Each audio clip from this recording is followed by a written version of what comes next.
বন্ধুরা, আজকের এই ভিডিওতে আমি আপনাদের সঙ্গে শেয়ার করে নেব সবেদা গাছে ফল চলে আসার পর, অর্থাৎ গুটি ধরে গেছে, এরপর থেকে যাতে করে গুটিগুলো না ঝরে, যাতে করে এর থেকে বড় বড় সবেদা পাওয়া যায়, কি পরিচর্যা যত্ন করতে হবে সেই নিয়ে। তো প্রথমেই দেখিয়ে নেব গাছটিকে। দেখুন কি পরিমাণে সবেদা এসেছে। একটু কাছে যাচ্ছি, দেখুন কি পরিমাণে সবেদা এসেছে। একদম ছোট, এর সঙ্গে সঙ্গে পাতার আড়ালে কিন্তু এরকম বড় সাইজের রয়েছে। শুধু একটা ডালে নয়, যেদিকে দেখবেন সেদিকেই একদম দারুণ একটি ভ্যারাইটি বলতে পারি।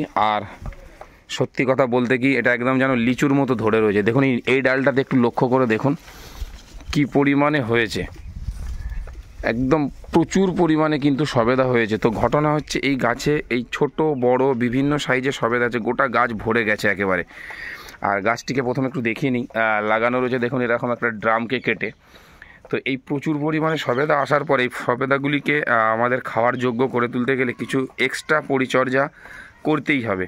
তো সেই এক্সট্রা পরিচর্যাটা কি, সেই নিয়ে আজকে আলোচনা করব। তো চলুন মেন ভিডিও শুরু করে নেওয়া যাক, আর কথা বাড়াচ্ছি না।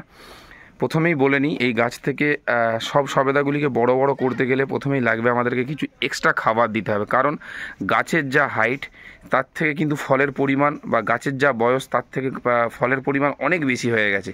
তাহলে বেশি পরিমাণে ফল যদি পেতে হয়, তাহলে বেশি পরিমাণে খাবারের যোগান দিতে হবে। এগুলো তো রয়েছে ছাদে, এই ড্রামে। এক্সট্রা খাবার না দিলে এই গাছ থেকে কিন্তু সব ফলগুলো বড় হবে না, আর ফল আমরা পাবো না। তো সেই এক্সট্রা কী খাবার আমরা এখানে ইউজ করছি, সেইগুলোই দেখিয়ে নিচ্ছি। তো চলুন দেখতে থাকুন। দেখতেই পাচ্ছেন আপনাদের সামনে একটা ঔষধকে দেখানো হচ্ছে, কোনো বিজ্ঞাপন ভাববেন না।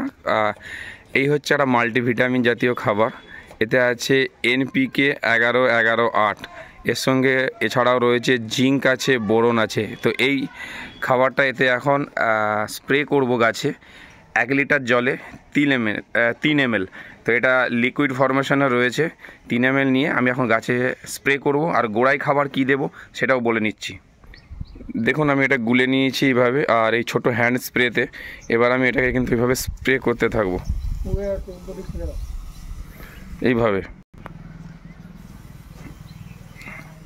এইভাবে কিন্তু প্রত্যেকটা পাতায় যাতে করে পড়ে, বা প্রত্যেকটা পাতা যাতে করে ভিজে যায়, সেভাবে কিন্তু স্প্রে করে দিতে হবে। এটাই হচ্ছে কাজ। এটা প্রতি 15 দিন অন্তর একবার করে দিলে ভালো হয়। তো আমি আপনাদেরকে জাস্ট খালি একটু দেখালাম। ক্যামেরাটা এক হাতে রয়েছে, তো একটু অসুবিধা হচ্ছে। ভালো করে আমি ভিজিয়ে নিচ্ছি।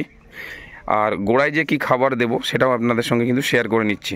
আর একটা কথা মনে রাখতে হবে, গাছে এই পরিমাণে প্রচুর ফল রয়েছে, এই সময় কিন্তু গাছের গোড়া কোনোভাবেই কিন্তু শুকাতে দেওয়া যাবে না।